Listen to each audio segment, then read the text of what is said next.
So, hello, Stephanie. Hello, So, Mona. welcome to our third part of knowledge management, why you should care about it. And today we have creativity coaching. So, welcome. Yeah, my name is Mona Rosenberg, and my guest today is Stephanie Barnes. So, international known knowledge management consultant, author, and creator of Radical Knowledge Management.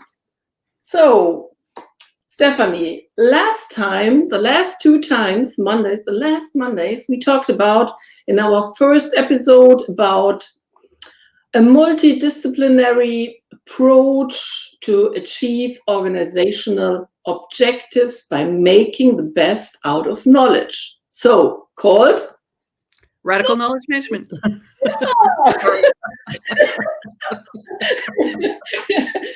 So, and last Monday we talked about the use of arts interventions to support knowledge creation and sharing behaviors, and this is Radical knowledge management. yes, good. And today we are going a bit further and talk about creation. So creativity coaching. Yeah. And I think this is the third last session. And perhaps we start with a quick refresher what we did the last two times. Stephanie? Yeah, so the first one we talked more just generally about knowledge management and why it was important. Knowledge is the thread that runs through all parts of our business, and we need to be more strategic about it, not just sort of letting it happen. Yeah.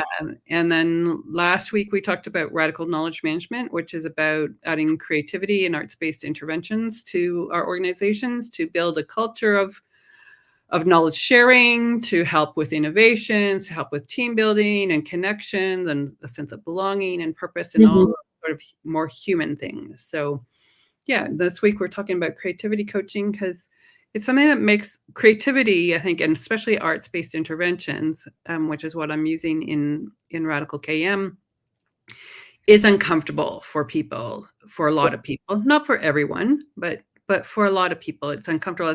It's especially uncomfortable in a business setting. Yeah. And this is something I'd like to add. When it comes to the business case of how to bring this in and what can they do.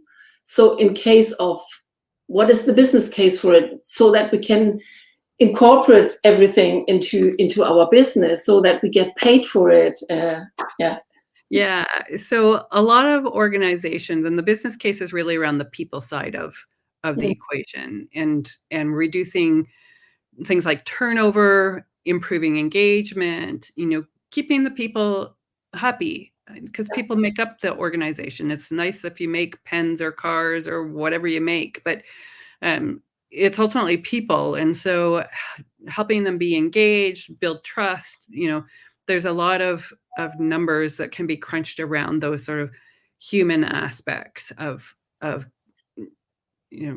people in organizations. So there's been a lot of turnover. So we need to look at what happens if we reduce turnover. The cost of hiring, I've read all kinds of data on the cost of hiring. It goes from on the low end of $5,000 US all the way up to 3 or 4 times the salary of the person being hired.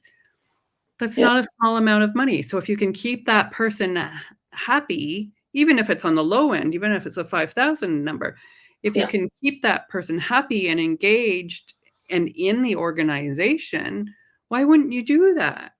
And use that money for something else. Yes, absolutely. And this is not only the turnover and the stress on rise and the discovery of how to start new initiatives. So it's a lot of things. So it's a cultural thing also, and a change thing. So they have to change something in their work base and in their mind, right? Yeah, absolutely. And we've got to a place where we're treating people like they're machines, like they're robots, and they're not. We're not. and we need to, take a step back and recognize our humanity and start treating each other better and start, building up our strengths and encouraging people to, to use their strengths, and to collaborate with others when they have a weakness in an area. This is, one of the things that comes up when I talk to people about diversity. It's, recognizing that I might have a strength in one area and be weak in another, and you might have a strength in that area that I'm weak in. So we should work together, collaborate to solve problems and execute a project and, do all those kinds of things. So this is the strength of having a good team, and understanding who's got strengths where and weaknesses where, and how we can compensate and collaborate together. So yeah. This is the way it should be. And yet we have moved into this very mechanistic, technological, approach that says everybody needs to be the same and do the same things and, fit in these boxes. Yeah, that's the right term. Fit into boxes. But as you said, humans are not machines. So we have the machines, we have the KI, but we are the humans. We have the understanding. We have the intelligence. We feed them, and they need us. So think about that. Yeah. I do. This is, people talk to me about AI. I'm like, yeah, AI there's some use cases. It's fine. It's good. It's a tool. But it's a tool. It's a tool. It's not a person. It's not, and it never will be. All the people out there saying to me, oh, it's going to be conscious. No. Consciousness is not an algorithm. It's not a computation.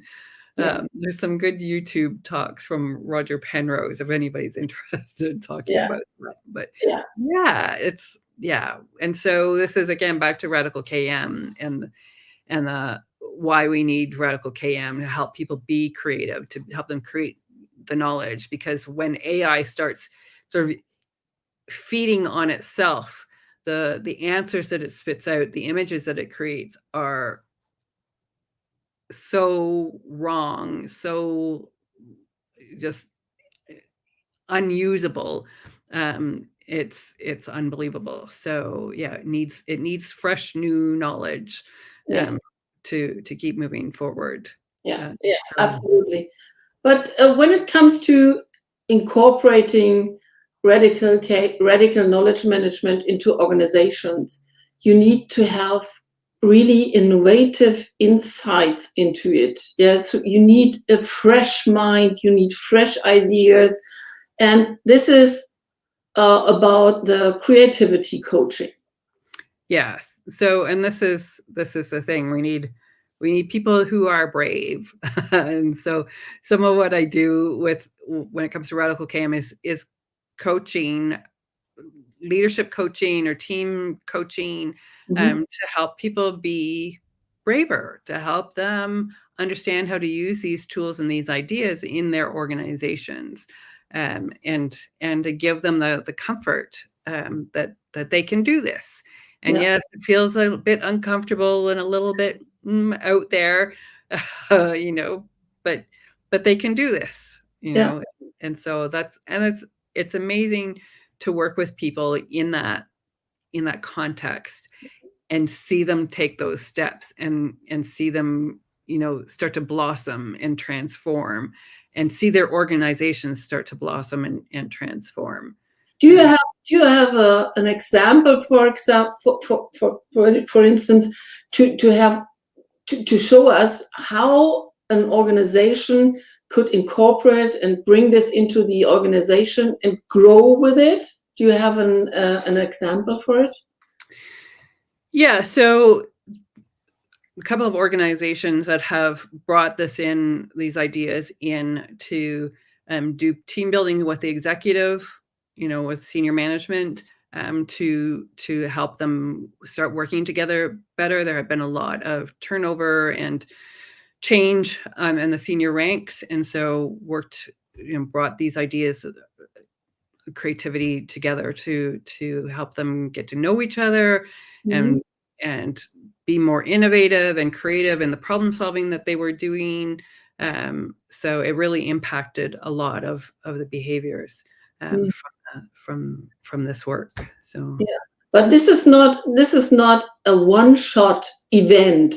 This should be established and should be done all the time, over and over and over again, because otherwise it wouldn't stuck, right? yes, yeah, and this is the problem. A lot of organizations see it as a one-off, or we'll just do this for this quarter, and then and then we're done. But that's not how you change culture, and it's not how you make any kind of change permanent. Whatever change you're talking about, you don't go on a diet for 3 months and then go back to your crappy ways of eating and wonder why your health goes back. And it's the same with this stuff. Yeah. And so it's a tough journey for a lot of organizations, a lot of people, because they tend to see things that way as a oh well, we'll just do it for this block of time and then we're done. But no, you got to create the habits, and then you got to put some stuff in place to ensure that the habits stay in place, which again is a possibility for some coaching, is to have some accountability. There's some apps, I've seen some apps around to try and build those habits. But I think for me personally, I think that the human interaction, especially when we're talking about helping the humans, the solution to helping the humans isn't to give them another app. It's to give them a human to talk to and to interact with, and and so, yeah. So for me, the apps are again a tool. Yeah.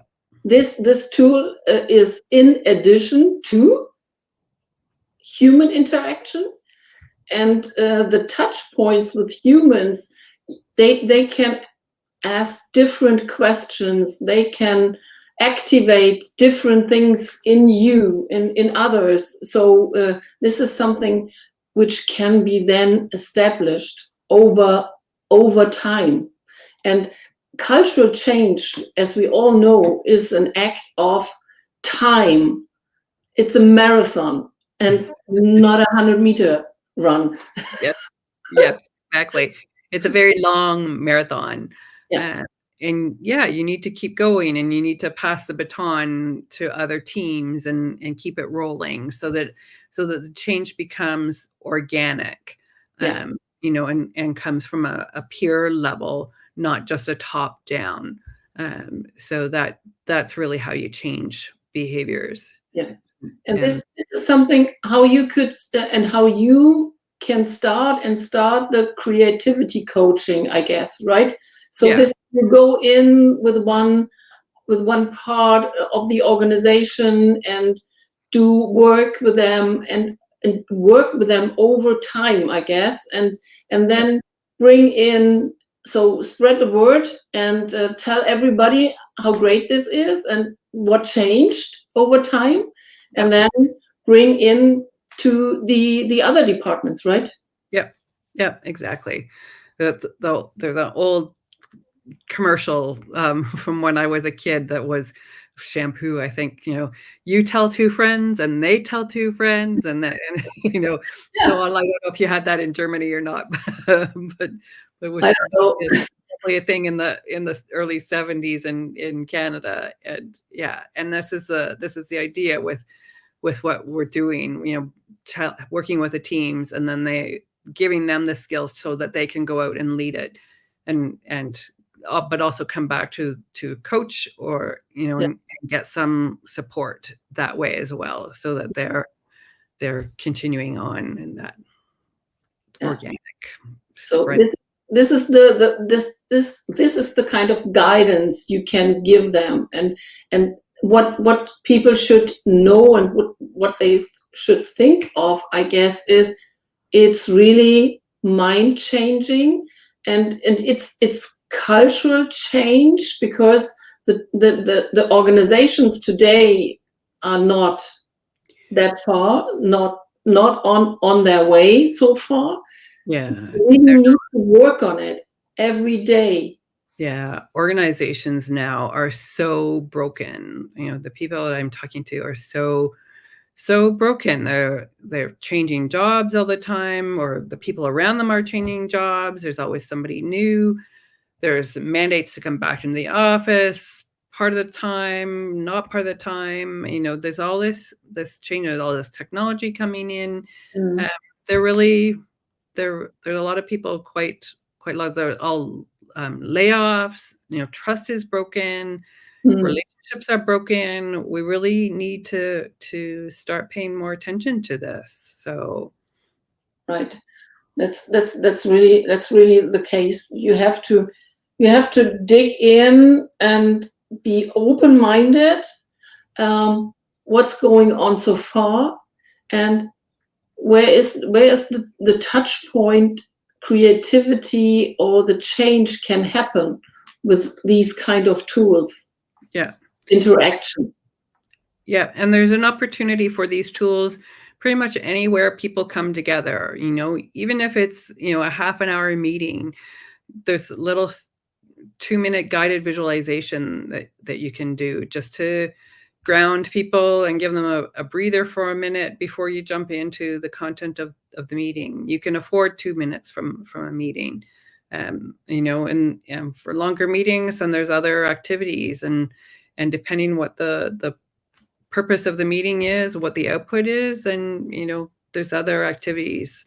If we got a 2-day strategy workshop, creating a new knowledge management workshop or new knowledge management strategy, then we can do some other activities and more of them to get people out of their box and looking at things differently. Yeah, and it's so easy to create these kind of routines for every meeting, for every workshop. So to get this in the beginning, in the breaks, into the breaks, and after lunch, and things like that. So to together all settle down, do a little bit of meditation, to think about how do we feel, what went well so far, where can we work on, and. Yeah. Just create that bit of space. We're so busy rushing from one thing to the next and we don't ever pause, or very rarely seem to pause and catch our breath and go, oh, what I need to catch my breath. What do I need to be doing now? Yeah, and it's really a routine to sit down and just breathe before you go, and when you sit in the meeting, and then, okay, let's do 1-2 minutes and think about how do we feel at the moment before we go into the next session. Yeah. This is so easy. So it is. Easy. Yeah. Yeah. So I think everybody who knows a little bit of meditation, it's not closing your eyes. Just think about how you feel at the moment. What's with your fingers, with your hands, with your stomach, with your legs. So just feel them. Get a different thinking of.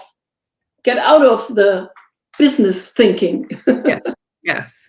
That check in with yourself of, oh, I'm feeling a little stressed. Maybe I should go for a walk before I sit down and get into this next call, or whatever, and just paying attention so that because it starts to impact your health, and then it impacts how you're working with the people around you. Because if you're stressed out and anxious, then this is going to impact how you collaborate.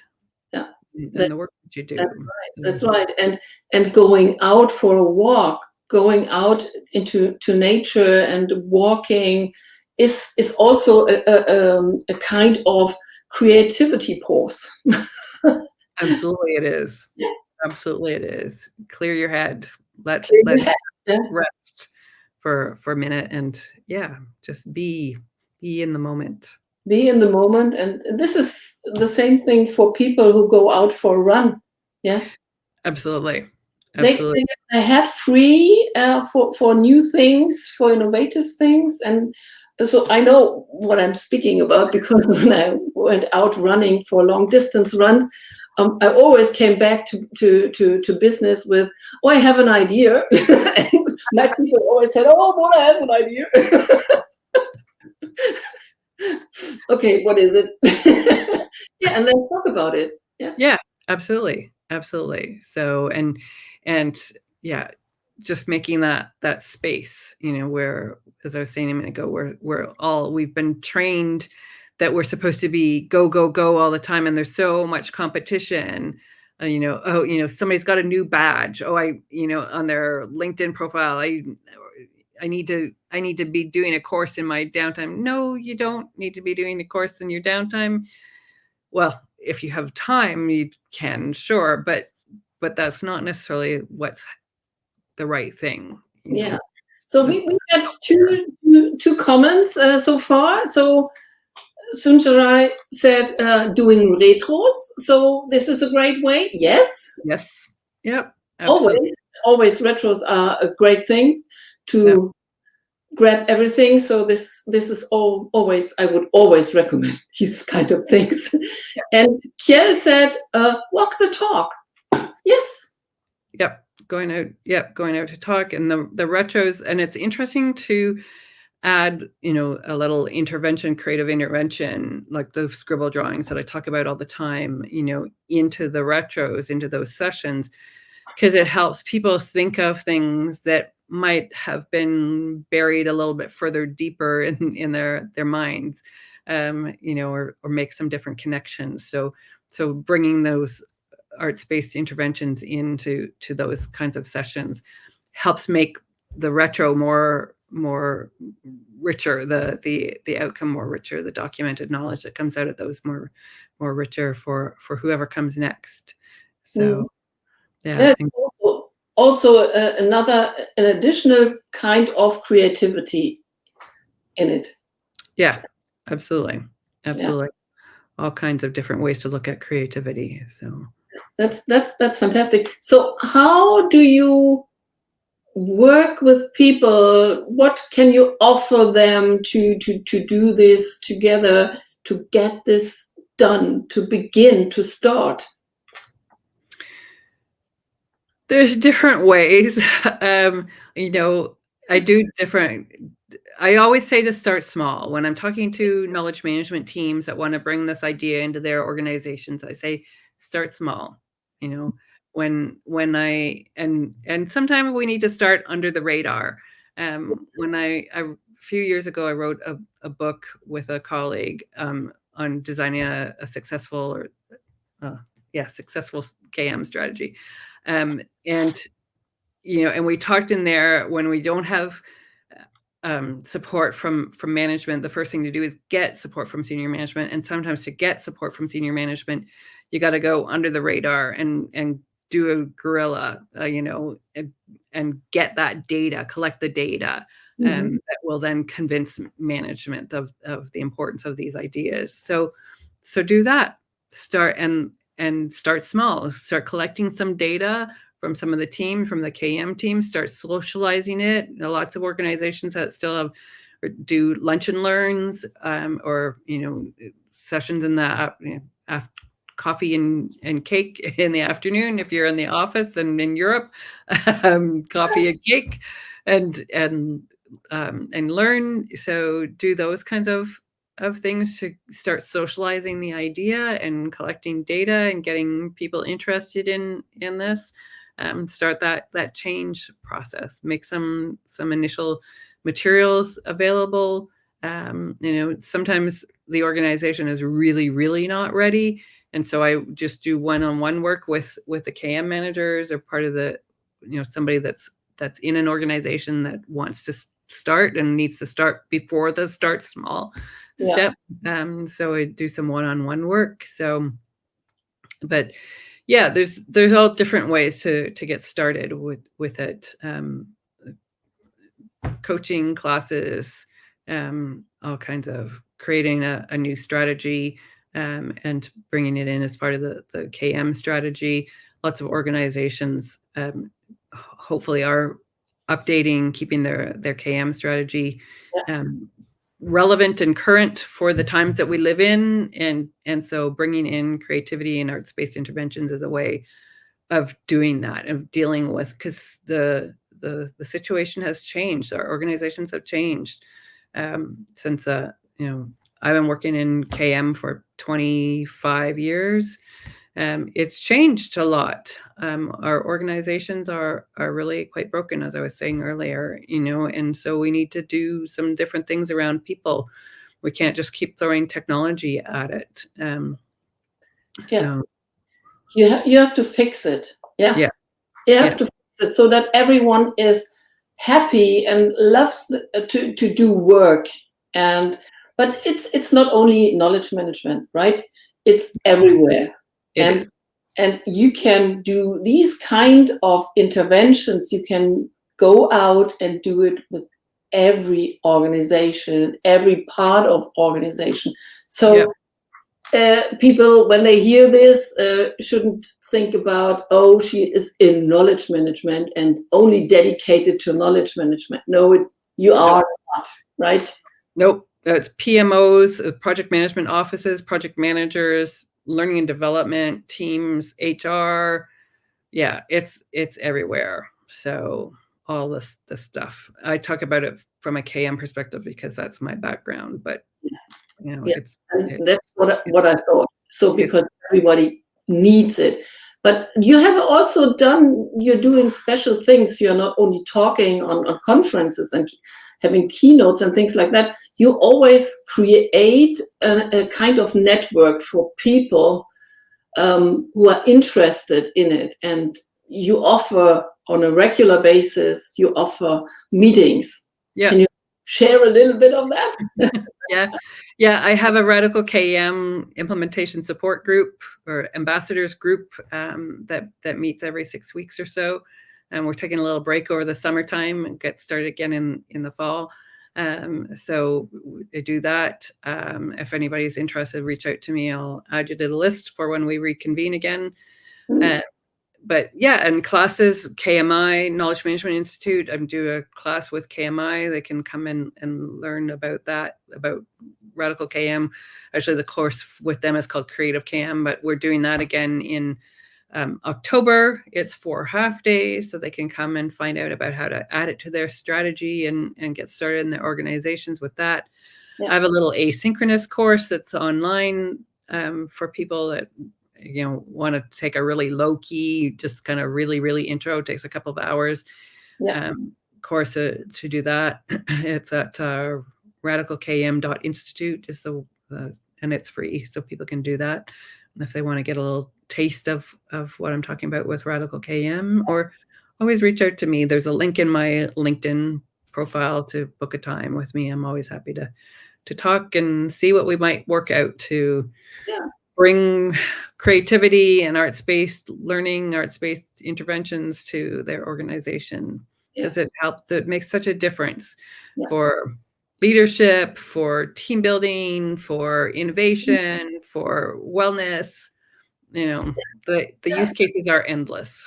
They are endless. And I think some people who are not aware what knowledge management or radical knowledge management can do for them, they can also have you as a sparring partner. Where is it good in your organization? I think because you know all and everything around these topics. Yeah, well, I'm not sure about that, but I have been around for 25 years, so I know a lot. There's a lot of stuff I know. Yeah, that's what I heard before. Was I try to keep a beginner's mind. So there is a lot they can talk to you and gain interest and get really something back. Absolutely.